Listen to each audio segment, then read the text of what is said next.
Assalamualaikum warahmatullahi wabarakatuh. Apa kabar sobat sekalian? Semoga baik-baik saja. Jumpa lagi di channel Rama Temen ini. Kali ini kita akan membahas berita hangat dan masih hangat diperbincangkan, yaitu terkait Jokowi yang menduduki posisi 13 tokoh muslim paling berpengaruh di dunia ya, versi TRIS ya, The Royal Islamic Strategic Studies Center ya. Langsung jadi kita baca dan kita ulas ya. Jakarta, CNN Indonesia. Presiden Joko Widodo menduduki posisi ke-13 dalam daftar 50 tokoh muslim berpengaruh di dunia tahun 2023 versi The Royal Islamic Strategic Studies Center (TRIS). Jokowi bersanding dengan berbagai pimpinan negara Islam dan sejumlah ulama internasional. TRIS membuat daftar tersebut berdasarkan pengaruh sang tokoh terhadap perkembangan Islam. Pengaruh adalah semua orang yang memiliki kekuatan baik secara budaya, ideologi, keuangan, politik, dan lainnya untuk membuat perubahan yang mempunyai pengaruh signifikan terhadap muslim atau dunia muslim, kata TRIS dalam buku The Muslim 500, The World 500 Most Influential Muslim 2023. Pada buku itu TRIS mencantumkan profil singkat Jokowi. Jokowi disebut sebagai pemimpin negara yang menguasai 8 warisan dunia. Ia juga diperkenalkan sebagai pemimpin yang memiliki 78 juta pengikut atau follower di media sosial.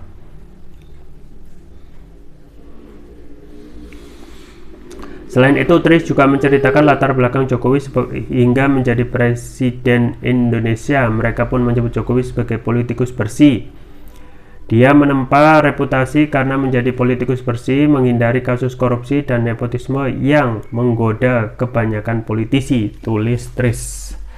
Jokowi konsisten masuk dalam 50 besar tokoh muslim dunia versi TRIS sejak 2014. Posisi tertinggi yang pernah ia tempati adalah urutan ke-11 yang ia peroleh pada 2014 dan 2015. Urutan pertama dalam daftar itu ditempati Raja Salman bin Abdul Aziz Al Saud. Ia adalah Raja Arab Saudi sekaligus penjaga dua masjid suci umat Islam. Presiden Turki Recep Tayyip Erdogan menduduki posisi keempat, adapun Presiden Uni Emirat Arab Muhammad bin Zayed Al Nahyan MBZ berada di posisi ke-8.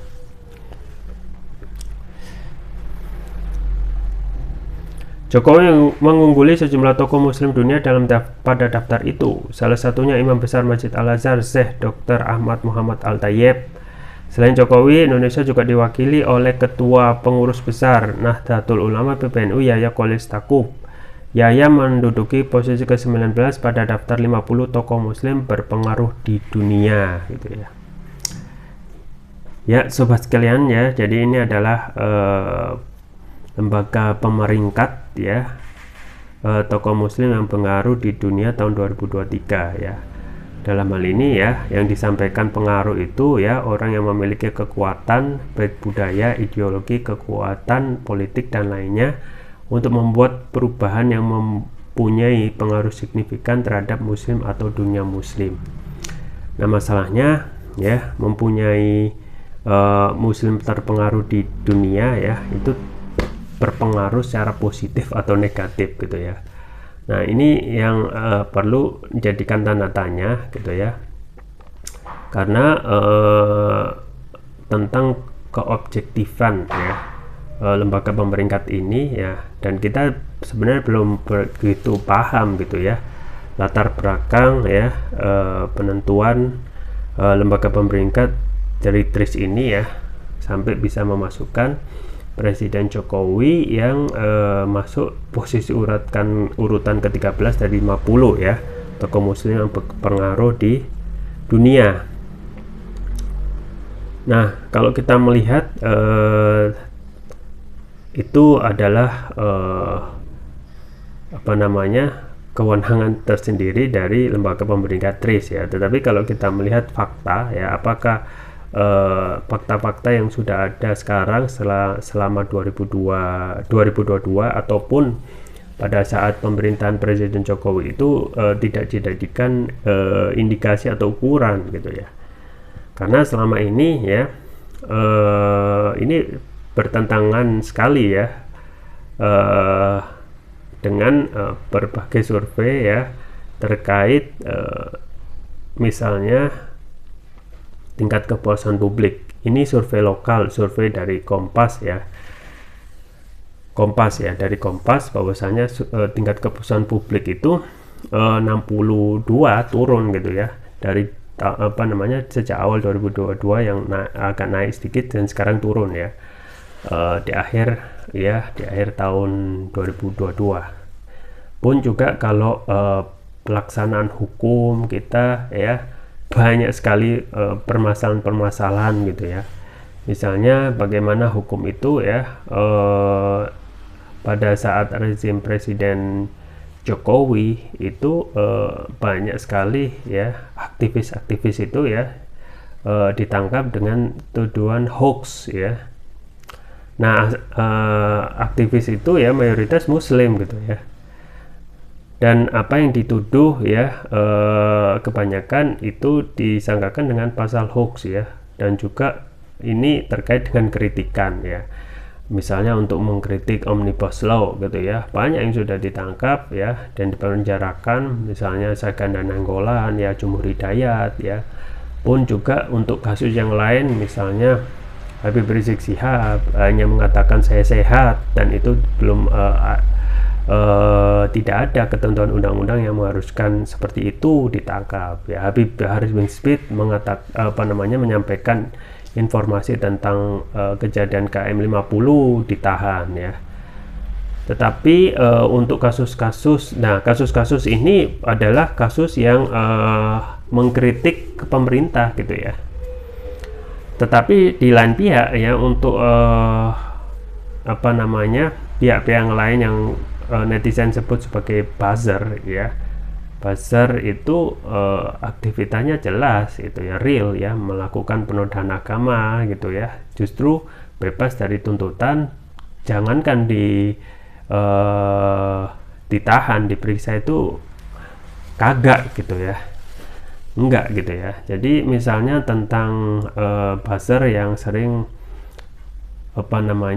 membuat gaduh ya, misalnya komentar tentang santri calon teroris itu saat ini ya, Denny Sregar itu saat ini nggak diproses gitu ya, padahal apa yang disampaikan unsur-unsurnya itu sudah memenuhi pasal 156 KUHP tentang penodaan agama ataupun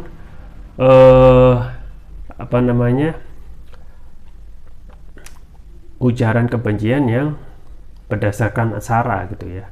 Nah ini sampai berapa tahun yang lalu hingga saat ini tidak ada tuh misalnya polisi itu ataupun dalam hal ini yang berwenang yaitu aparat segera minimal memanggil untuk memberikan keterangan ya.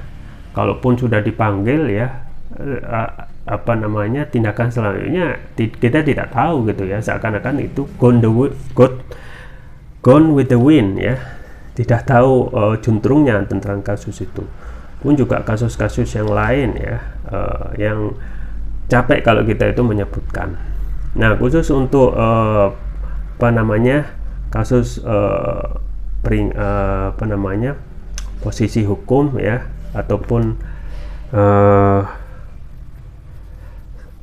kondisi hukum di Indonesia yang kita tidak mendapatkan equality before the law ya, termasuk juga pada saat sekarang ya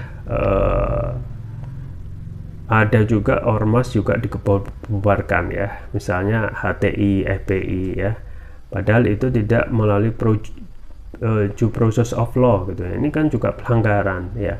Apakah lembaga pemerintah ini tidak memperhitungkan hal seperti ini? Nah ini kan yang patut dipertanyakan. Dari mana misalnya indikatornya itu bisa berpengaruh ya di dunia gitu ya, tokoh muslim yang berpengaruh di dunia ya, padahal ulama-ulamanya dikriminalisasi gitu ya, para aktivis yang ditangkap itu muslim juga gitu ya, karena Indonesia adalah the biggest largest community in the world gitu ya, negara dengan penduduk muslim terbesar di dunia ya. Kalau aktivisnya ditangkap ya berarti sama saja menangkapi kaum muslim gitu ya. Nah Pun juga pada saat rezim sekarang ya, banyak sekali ya pemecah terjadi polarisasi ya. Orang-orang yang sekarang itu yang mengkritik pemerintah ya dibilang radikal, kemudian dibilang kadrun ya, dan lain sebagainya.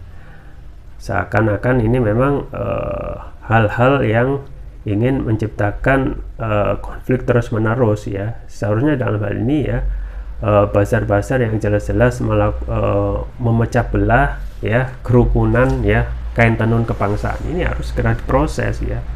Apalagi sekarang aparat kepolisian, dalam ini institusi polisi, dalam ini tingkat kepercayaan publiknya coba untuk dibangun lagi ya setelah ada kasus FS ya.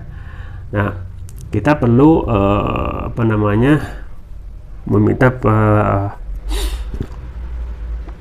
meminta konsistensi dari institusi Polri, termasuk juga Pak Sigit ya, misalnya Listio Sigit, untuk benar-benar ya minimal ya mengembalikan kepercayaan publik ya. Orang-orang yang sudah benar-benar melakukan pelanggaran penodaan agama harus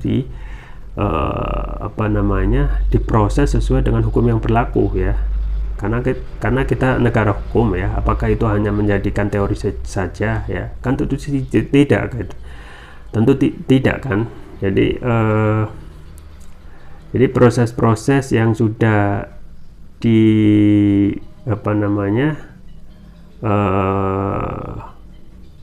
orang-orang yang jelas-jelas melakukan penodaan ya tidak diproses ya. Orang-orang yang tidak jelas melakukan penodaan, yang terakhir misalnya tentang Bambang Tri, itu cepat sekali diproses.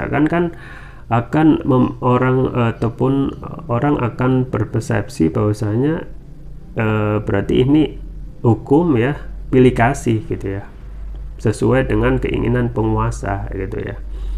Padahal saya lihat sendiri ya, potensi hukum ini ya, kalau sudah kondisinya seperti ini ya, itu tanda-tanda kerusakan ya, tanda-tanda kerusakan. Dan tentu saja kalau seperti ini ya, kepercayaan publik terhadap legitimasi ke penguasa termasuk juga aparat juga akan turun terus menerus gitu ya.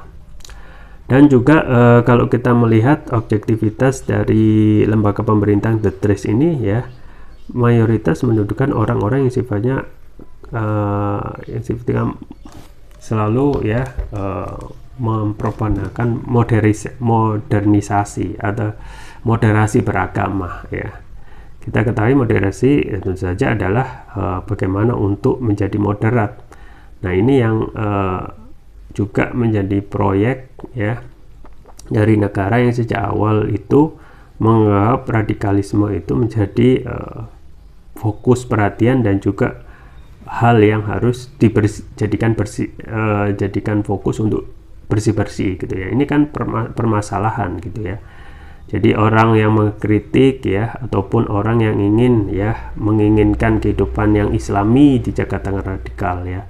Orang-orang yang mengkritik pemerintah dikatakan kadrun. Ini kan kalau tidak dihentikan ada momen yang ketegasan menghentikan polarisasi seperti ini ya, selamanya ya Indonesia akan terpecah belah gitu ya. Makanya ini kan menjadi pertanyaan gitu ya, dengan adanya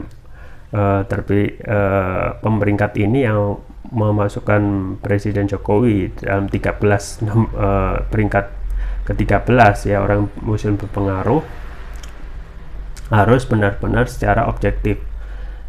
Pun juga dalam hal ini dengan sisa waktu ya, Presiden Jokowi yang ya kurang lebih 2 tahun ya, harusnya fokus untuk meninggalkan legacy yang lebih baik ya. Misalnya untuk kembali ya, bahwasanya hukum ini perlu diperbaiki ya. Kemudian juga